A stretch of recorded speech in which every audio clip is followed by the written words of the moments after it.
প্রিয় মাধ্যমিক পরীক্ষার্থীরা, আমরা এখন এই ভিডিওতে আমাদের বিদ্যালয় থেকে দেওয়া টেস্ট পেপারস এর এই 438 পাতার 11 দাগের এই 2 নম্বর জ্যামিতিক প্রশ্নটি বা সম্পাদ্যটি আমরা এখন খুবই সহজ সরলভাবে আলোচনা করে অঙ্কন করব। ঠিক আছে, তো প্রিয় শিক্ষার্থীরা, আমরা প্রথমে প্রশ্নটা একটু ভালোভাবে পড়ি।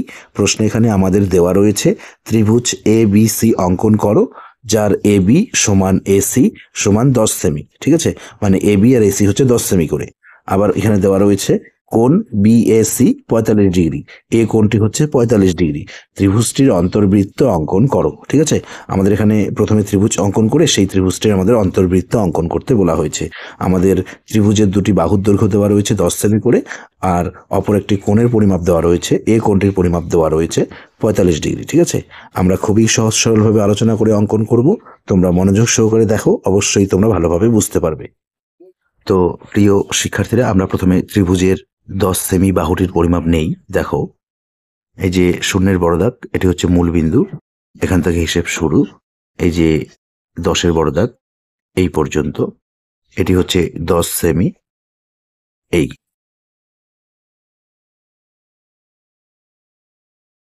এরপর আমরা এখানে ত্রিভুজের 45 ডিগ্রি কোণটি অঙ্কন করব। তো তার জন্য আমরা যে কোনো একটি সরলরেখা নেব। এই সরলরেখাটির মাঝে এখানে একটি আমরা বিন্দু দেব।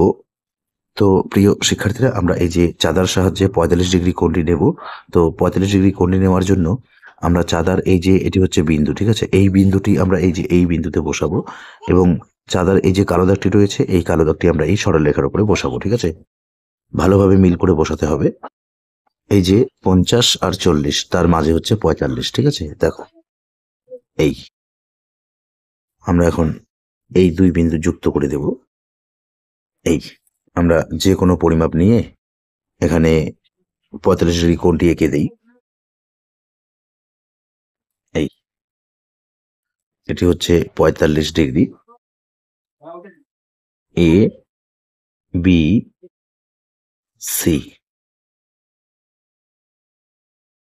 এখন আমরা এই খাতার পেজের নিচের দিকে এখানে আমরা একটি রশ্মি অঙ্কন করব। তো রশ্মিটি আমরা অবশ্যই 10 সেমির থেকে বেশি নেব। দেখো, এই প্রায় আমরা 12 সেমির মতো নিলাম। এই যে বাঁ দিকে বিন্দু করে নাম দিই আমরা এ, ডান দিকে বিন্দু নাম দিই এক্স, রশ্মির চিহ্ন।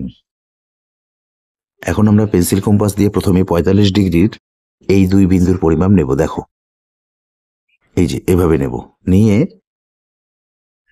এই বিন্দুতে বসাবো। বসিয়ে আমরা এখানে একটি বৃত্তচাপ কেটে নেব আমরা। এই এরপর 45 ডিগ্রির আমরা এই দুই বিন্দুর পরিমাপ নেব। ঠিক আছে, দেখো,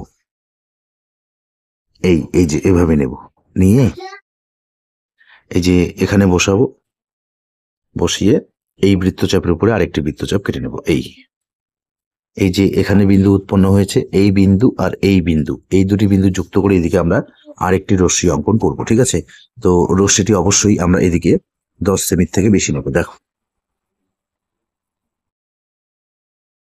এই আমরা প্রায় 11 সেমির মতো নিলাম। ঠিক আছে, এদিকে রশ্মির চিহ্ন, বিন্দু করে নাম দিই আমরা এখানে ওয়াই। এখন আমরা পেন্সিল কম্পাস দিয়ে এই 10 সেমির পরিমাপটি নেব। ঠিক আছে, দেখো, এই যে এভাবে আমরা পেন্সিল কম্পাস দিয়ে 10 সেমির পরিমাপটি নেব, নিয়ে এই যে এই বিন্দুতে বসাবো 10 সেমির পরিমাপটি।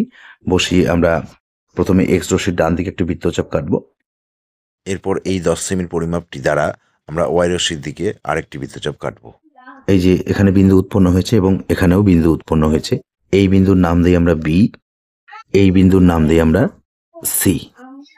আমরা পেন্সিল কম্পাসে এই 10 সেমির পরিমাপটি নিয়ে এই বিন্দুতে বসিয়ে আমরা এক্স রশ্মির দিকে কেটেছি এবং ওয়াই রশ্মির দিকেও কেটেছি। ঠিক আছে, আর নাম দিয়েছি বি আর সি, কারণ আমাদের প্রশ্নে বলে দেওয়া রয়েছে এ বি আর এসি বাহু দুটি হচ্ছে 10 সেমি করে। ঠিক আছে, এই যে এ বি আর এসি বাহু দুটি হচ্ছে 10 সেমি করে, এই বাহুটিও 10 সেমি আর এই বাহুটিও 10 সেমি।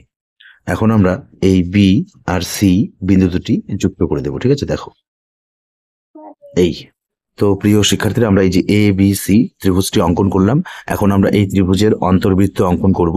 তো অন্তর্বৃত্তটি অঙ্কন করার জন্য আমরা এই ত্রিভুজের এ আর বি কোণে দুটি অন্তর সমদ্বিখণ্ডক অঙ্কন করব, বা এই এ আর বি কোণ দুটিকে আমরা সমদ্বিখণ্ডিত করব। ঠিক আছে, তো তার জন্য পেন্সিল কম্পাসে আমরা যে কোনো একটি পরিমাপ এই যে এভাবে চিকন করে নেব। নিয়ে আমরা এই বি বিন্দুতে বসাবো, বসিয়ে এখানে একটি আমরা বৃত্তচাপ কেটে নেব এই, ঠিক আছে, যে কোনো পরিমাপ নিয়ে। এই পরিমাপটি এই যে এখানে বিন্দু উৎপন্ন হয়েছে এখানে বসাবো, বসিয়ে এই যে উপরে এখানে একটি বৃত্তচাপ কাটবো। এই পরিমাপটি যে এখানে বসাবো, এখানে বসিয়ে এই বৃত্তচাপের উপরে আরেকটি বৃত্তচাপ কাটবো এই। আর এই যে এই বিন্দুর দিকে এখানে প্রথমে আমরা একটি বৃত্তচাপ কেটেছি যখন আমরা 45 ডিগ্রি কোণটি আঁকি, তো আমাদের এই বৃত্তচাপটি কাজে লাগবে। আমরা এখন এই পরিমাপটি এই যে এখানে বসাবো, বসিয়ে এখানে আরেকটি বৃত্তচাপ কাটবো এই পরিমাপটি এই যে এখানে বসাবো, বসিয়ে এখানে এই বৃত্তচাপের উপরে আরেকটি বৃত্তচাপ এই। এখন আমরা এই বি বিন্দু আর এই বিন্দু, এই দুটি বিন্দু আমরা যুক্ত করে এদিকে বি কোণের অন্তর সমদ্বিখণ্ডকটি অঙ্কন করব, ঠিক আছে। দেখো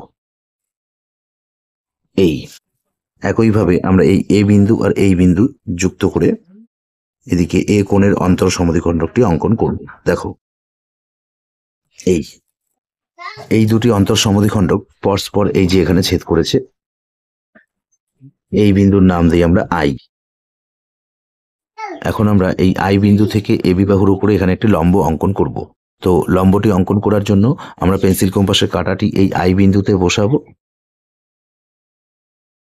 বসিয়ে এই এ বি বাহুর উপরে এখানে আমরা একটি অর্ধবৃত্ত অঙ্কন করব, ঠিক আছে। দেখো এই যে এভাবে। এরপর এই পরিমাপটি আমরা এই যে এখানে বিন্দু পেয়েছি এখানে বসাবো, বসিয়ে নিচে বৃত্তচাপ কেটে নেব এই পরিমাপটি এই যে এখানে বিন্দু উৎপন্ন হয়েছে এখানে বসাবো, বসিয়ে এই নিচের বৃত্তচাপের উপরে আরেকটি বৃত্তচাপ কেটে নেব এই যে এখানে বিন্দু উৎপন্ন হয়েছে। এখন আমরা এই আই বিন্দু আর এই বিন্দু, এই দুটি বিন্দু যুক্ত করে এখানে আমরা এই বিবাহুর উপরে আই বিন্দু থেকে লম্বটি অঙ্কন করব, ঠিক আছে। দেখো এই লম্বটি এই যে এ বিবাহুকে এই যে এখানে ছেদ করেছে, এই বিন্দুর নাম দিই আমরা ডি। এখন আমরা পেন্সিল কম্পাস দিয়ে এই আই আর ডি দৈর্ঘ্যের পরিমাপ নেব, ঠিক আছে। দেখো এই যে এভাবে আমরা আই আর ডি দৈর্ঘ্যের পরিমাপ পেন্সিল কম্পাস দিয়ে নেব, ঠিক আছে।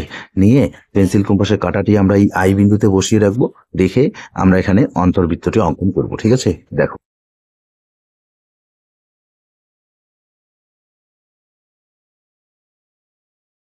এই তো প্রিয় শিক্ষার্থীরা, আমরা এই যে এ বি সি ত্রিভুজের অন্তর্বৃত্তটি অঙ্কন করলাম, ঠিক আছে। আমরা এই চিত্রটি বা সম্পাদটি অঙ্কন করার পর এই চিত্রটির বা সম্পাদটির নিচে আমরা একটি লাইন ভালোভাবে সাজিয়ে লিখবো, ঠিক আছে। তোমরা পরীক্ষার খাতাতেও ভালোভাবে লিখবে। দেখো, সুতরাং এ বি সি ত্রিভুজের অন্তর্বৃত্ত অঙ্কন করা হলো, যার অন্তর্ব্যাসার্ধ আইডি সমান, আমরা আইডির পরিমাপ স্কেল দ্বারা মেপে নেব। দেখো 2.5 সেমি প্রায়।